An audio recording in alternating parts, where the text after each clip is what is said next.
One Zambia, one nation. Welcome to the TV2 News. Our top stories for today. President Lungu says Zambia stands ready to cooperate with other developing countries in order to enhance its economic development. Agriculture Minister Dora SILIYA says 75% of the Farmer Input Support Program beneficiaries have remained poor.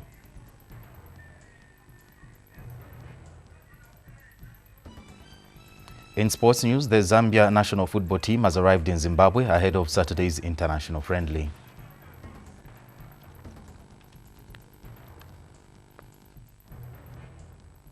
With the news in detail, my name is Leslie Sinyangwe. President Edgar Lungu says Zambia stands ready to cooperate with other developing countries in order to enhance its economic development. President Lungu says Zambia is also determined to diversify its economy away from commodity-based mining towards agriculture, manufacturing and tourism. The head of state was speaking today at State House when he received credentials from High Commissioner from Sri Lanka and ambassadors from Ethiopia and Kuwait. The head of state also said Zambia is willing to work with other developing countries at international fora to reform the United Nations so that it is more representative of the 21st century. And Sri Lankan High Commissioner to Zambia, Wardena Sunil, said he will use his time in the country to deepen bilateral ties between the two countries. Ethiopian Ambassador Mustafa Dek Abit Salam said Zambia and Ethiopia must work closely in the agriculture sector. And Kuwait Ambassador Badar Nasser Alut said he is looking forward to working closely with the Zambian government in various areas of mutual benefit. Agriculture Minister Dora SILIYA says 75% of the Farmer Input Support Program beneficiaries have remained poor despite government investing at least 1.2 billion kwacha in the program every year. Ms. SILIYA says she cannot comprehend this. She was speaking in Lusaka today when she opened an agricultural symposium themed dialogue on achieving a green revolution on Zambia through Zambia Plus. And Ms. SILIYA says there are some policies which have failed the agriculture sector in the recent past, explaining that this is what is making it difficult for Zambia to attain a green revolution. If government is inputting so many resources and yet contribution to GDP of agriculture is just less than 10%, I believe about 9%. And the farmers that we've been supporting for a long time, we started with about 200,000 farmers. Now we're talking about 1 million farmers supporting in 2016, 2017 agriculture season. Who is actually going to reach? Who's making the money? Because clearly the government is not making enough resources from this investment. And we still have so many so-called poor farmers. And after a month in this ministry, I tend to think it's just the Ministry of Maize, not even so much agriculture, but just the Ministry of Maize. And in terms of subsidies, we are intervening in terms of production subsidies, but also consumption subsidies at a very high level. And with maize being so politicized, we're just not able to make the business, the economic decisions that we have to. And if you bring in the elephant in the room, that is FRA, it has just become the supplier of the maize to the millers. So clearly something is not working. And we now go to Chongwe, where at least 12 houses have been demolished on reasons they were illegally built on land reserved for a road. The demolition exercise took place in the early hours of today in Ranchdale area in Chongwe district. And Lusaka Province Senior Planner Alfred Banda has urged the general public not to buy property without a proper documentation from the Ministry of Lands. Reserve. This place is called Ranchdale. It's in Chongwe district and it falls within the jurisdiction of Lusaka Province Planning Authority. So we are demolishing properties that have been built on the road reserve. And we've notified the developers on several occasions. We gave them notices as provided by law, and they didn't adhere to the notices. And so we are here to demolish because we want to send out the message that the Provincial Planning Authority is there to control development within the Lusaka province. We are telling the public that they shouldn't buy any properties without or any land without proper documentation from the Ministry of Lands, because if you are to get any land, you have to have an offer letter. Lusaka Province Minister Jaffe Makalombe says works will soon resume in all capital projects in Chongwe District. Mr. Makalombe says government believes the projects can help to speed up economic activities and developments in the district once completed. Among these projects is the tarring of Chalimbana-Katoba Road, Kasisi-Katende Road, and the construction of Chalimbana and Palabana universities. Mr. Makalombe was speaking yesterday when he paid a courtesy call on Senior Chieftainess Nkomesha Mukamambo of the Soli people at her palace. And Senior Chieftainess Nkomesha said she is happy that government will soon start working on all the stalled capital projects in the district. Central Province Minister Sidney Mushanga has warned that he will not hesitate to have non-performing civil servants in the province retired in national interest. The minister has said the people of Zambia are in a hurry to benefit from development projects and civil servants must show commitment. Mr. Mushanga was speaking during a meeting with heads of government departments in Chisamba District, Central Province. He has explained that he is aware that some civil servants were boasting that they cannot be fired because they have connections with State House. And Mr. Mushanga has further warned civil servants against bringing the name of President Edgar Lungu into their shoddy deals. Just now, we take a break. We have more news on the other side. Keep watching TV2. We now continue with the news. Chainama Hills Hospital psychiatric and legal social worker George Tafuna has called for more training of people in the field of psychiatry. This is due to the continued cases of spousal murders. Mr. Tafuna, who is also hospital public relations officer, says lack of anger and stress management among couples has led to these crimes. His comments come in the wake of a recent crime where a woman of Lusaka's Makeni area allegedly killed her husband by running over him with her vehicle. Here is a report.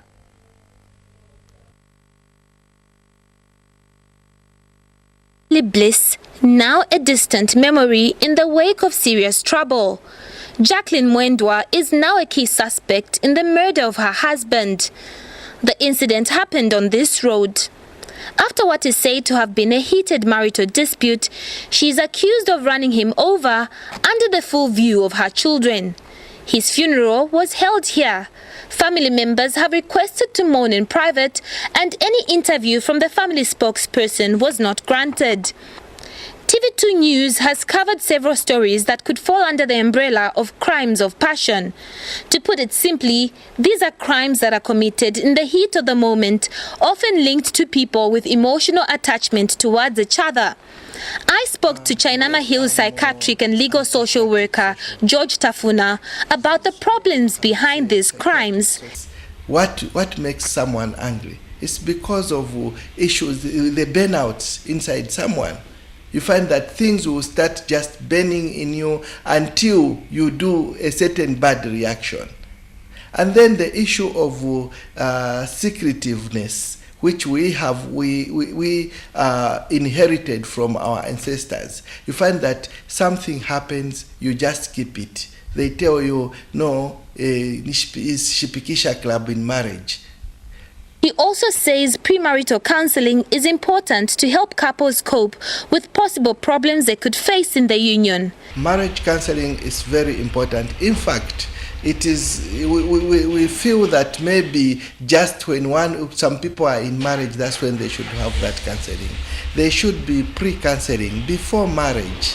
Not only the counseling which they get in churches, they should be the counseling that is done in reality.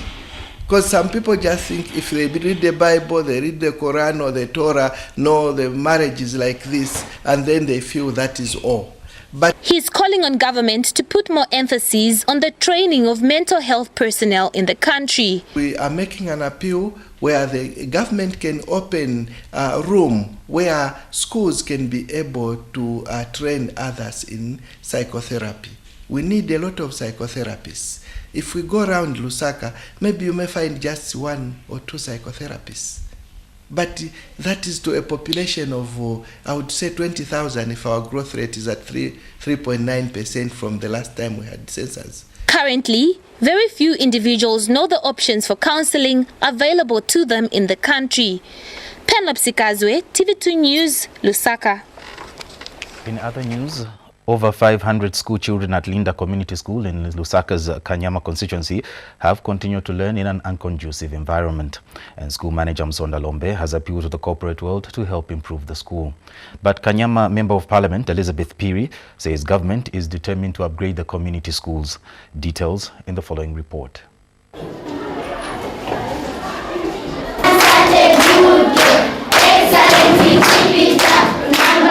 At least these have seats, but others still have to sit and squeeze on these benches. These are pupils at Lusaka's Linda Taonga Community School. But these innocent little future leaders do really appreciate the gesture by a named organization. School mupana tiretirako matebo kudala tenzonkala pansi. School mupotiretirako matebo na mpando kudala tenzonkala na pamabench apatambo nkala kona bwini. About a year ago, TV2 News reported about the lack of desks at the school. More than 500, mostly vulnerable and orphan children, come to get an education from this unfinished building. MUSONDA LOMBE is school manager who has been here for more than 9 years now and has an appeal. We had an organization that came recently. They provided the tables, the chairs. At least the children are no longer sitting on the floor. But the biggest challenge which we have so far, as I said earlier, on this place where we are, it's not ours. But I'm looking forward to seeing somebody to come in and buy a land for this school. Because the school is permanently. I may leave, it will remain. Because these are the future leaders. So we need a permanent land so far. That is the biggest challenge we are facing so far.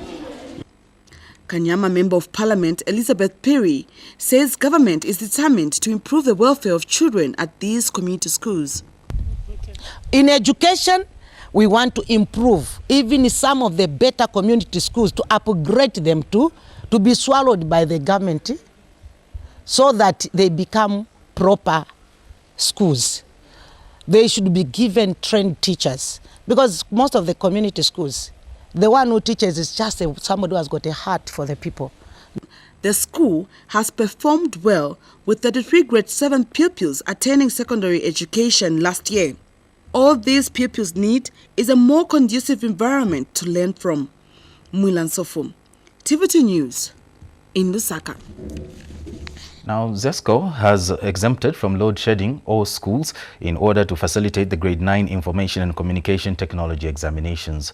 ZESCO spokesperson Henry Kapata says the schools have availed the power utility company with the schedule of the ICT examinations. Mr. Kapata was speaking in an interview with TV2 News in Lusaka.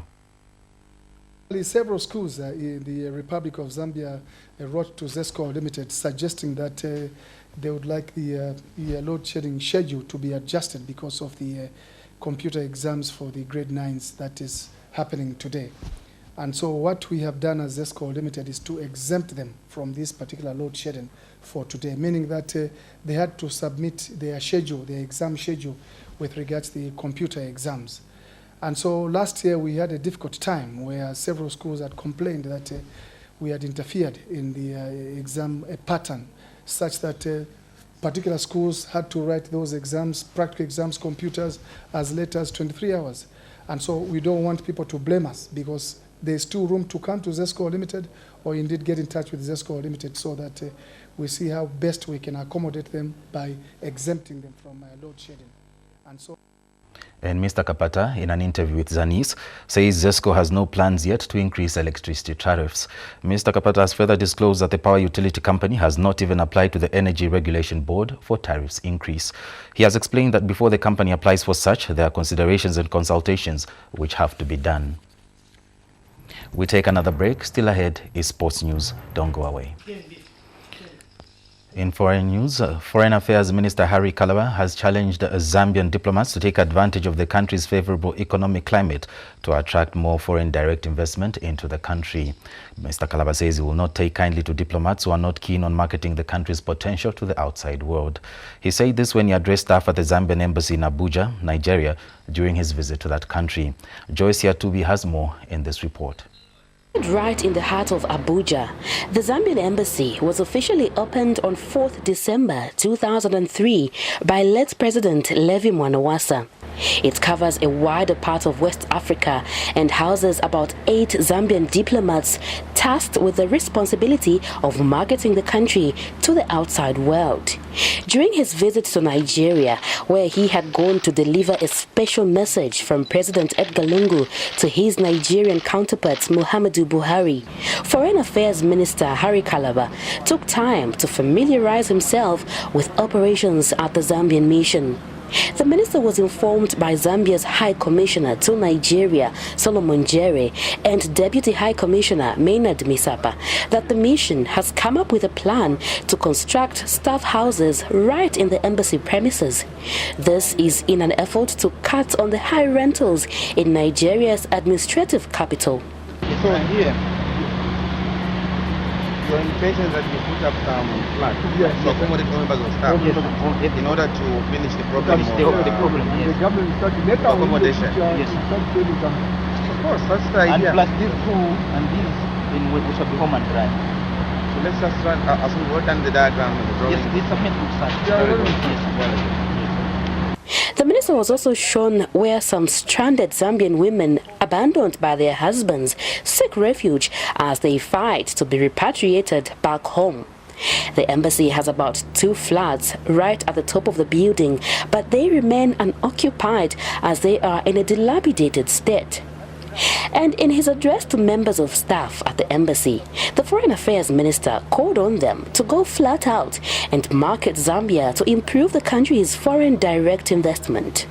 We might have our own differences in Zambia, but at the end of the day, peace prevails, and there has been no time that economic investment has been threatened in Zambia.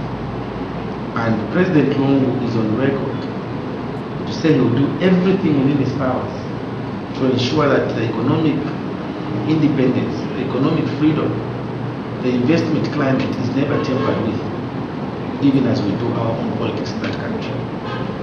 So you could ask us. Mr. Kalaba also had a timely message for diplomats not keen on selling the country abroad. I have gone around and I've sometimes found ambassadors saying, "Me, sir, you have sent me very far. Why can't you send me near home where I can easily be going to Kilo and coming back?" We miss it. Might sound funny, but we miss it. Anybody that will be found wanting in that regard will simply be recalled. And the High Commissioner knows the importance of marketing Zambia. We have penetrated a number of our colleagues through the consultations and selling of Zambia to make sure that Zambia is the best destination for economic investment. And we intend to be more aggressive in our approach. The economic independence as well as economic freedom that Zambia has to offer should drive diplomats to go flat out and market the country as an investment destination. Joy Siatubi, TV2 News, Abuja, Nigeria. In sports news, the Zambia national football team has arrived in Zimbabwe ahead of Saturday's international friendly. The Chipolopolo will use the match to prepare for the 2018 World Cup qualifier against Cameroon in Limbe on November 12, 2016. Speaking earlier before departure at the Kenneth Kaunda International Airport in Lusaka, interim head coach Wetson Nyirenda says the friendly will expose local players. Details in the following report.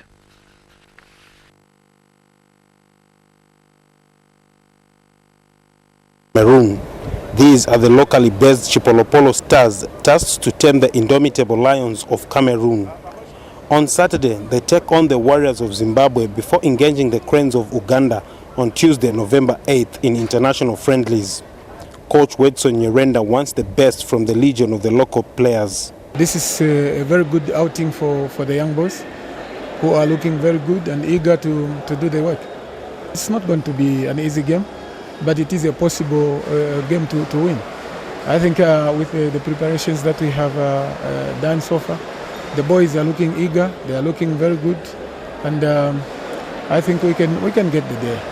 2012 Africa Cup winning midfielder Isaac Chansa feels the match against Cameroon will not be easy. Yeah, no, I think it's a very good thing that we are going to play some friendlies so that we can get ready for Cameroon.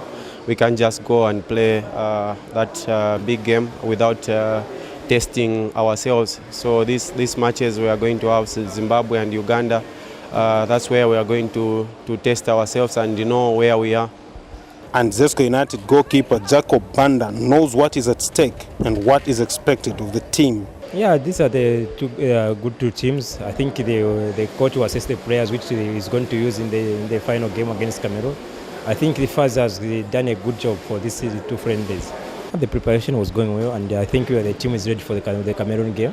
Both friendlies will help the technical bench on how to approach the Cameroon encounter. Zambia must beat Cameroon to keep the dream of a maiden World Cup appearance alive.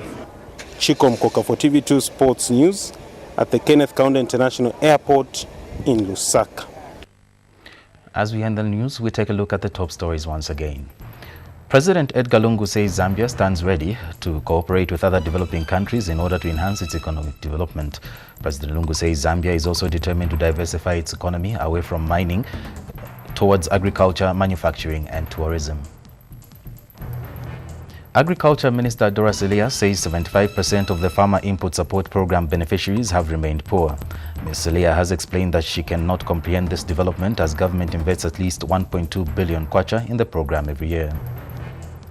In sports, the Zambia national football team has arrived in Zimbabwe ahead of Saturday's international friendly. The Chipolopolo will use the match to prepare for the 2018 World Cup qualifier against Cameroon in Lembe on November 12, 2016. And with that, we end this news bulletin. My name is Leslie Nyangwe. Pleasant viewing.